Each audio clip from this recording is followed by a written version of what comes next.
বাংলা চলচ্চিত্রে সোনালী সময়ের নায়িকা অঞ্জনা রহমানের জীবন ও কর্মের কথা জানাচ্ছেন যাযাবর মিন্টু।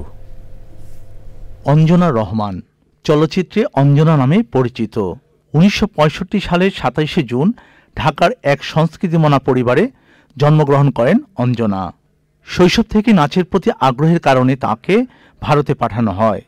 সেখানে তিনি ওস্তাদ বাবুরাজ হীরালালের অধীনে নাচের তালিম নেন এবং কত্থক নৃত্য শিখেন।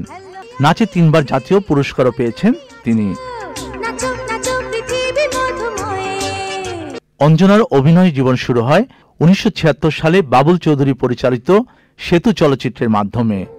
তবে তার মুক্তিপ্রাপ্ত প্রথম চলচ্চিত্র শামসুদ্দিন টগর পরিচালিত দস্যু বনহুর। ১৯৭৮ সালে আজিজুর রহমান পরিচালিত অশিক্ষিত চলচ্চিত্রে নায়করাজ রাজ্জাকের বিপরীতে লাইলি চরিত্রে অভিনয় করে জনপ্রিয়তা পান।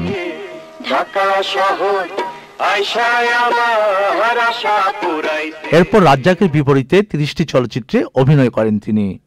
এছাড়া নায়ক আলমগীর, জসিম, বুলবুল আহমেদ, জাফর ইকবাল, ওয়াসিম, উজ্জ্বল, ফারুক, ইলিয়াস জাবেদ, মিঠুন চক্রবর্তী ও ইলিয়াস কাঞ্চনের সঙ্গেও অভিনয় করেছেন অঞ্জনা। এ পর্যন্ত ৩০০-র বেশি চলচ্চিত্রে অভিনয় করেছেন। পরিণীতা ও গাংচিল চলচ্চিত্রে অভিনয়ের জন্য ২ বার জাতীয় চলচ্চিত্র পুরস্কার পেয়েছেন তিনি। চলচ্চিত্রের একসময় জনপ্রিয় অভিনয়শিল্পী অঞ্জনা নায়িকা হয়ে সর্বাধিক যৌথ প্রযোজনা এবং বিদেশি সিনেমায় অভিনয় করেছেন। তিনি বাংলাদেশ ছাড়াও ভারত, পাকিস্তান, তুরস্ক, নেপাল, থাইল্যান্ড ও শ্রীলঙ্কা সহ বহু দেশের ব্যবসা সফল চলচ্চিত্রে অভিনয় করে আন্তর্জাতিকভাবে প্রশংসিত হয়েছেন। মানে ভাবি দেখতে কিন্তু সত্যি সুন্দরী। চ্যানেল এর সঙ্গে অঞ্জনার ছিল নিবিড় সম্পর্ক। চ্যানেল এর বিভিন্ন অনুষ্ঠানে ছিল তার নিয়মিত উপস্থিতি। ধন্যবাদ জানাচ্ছি। যাযাবর মিন্টু, চ্যানেল আই।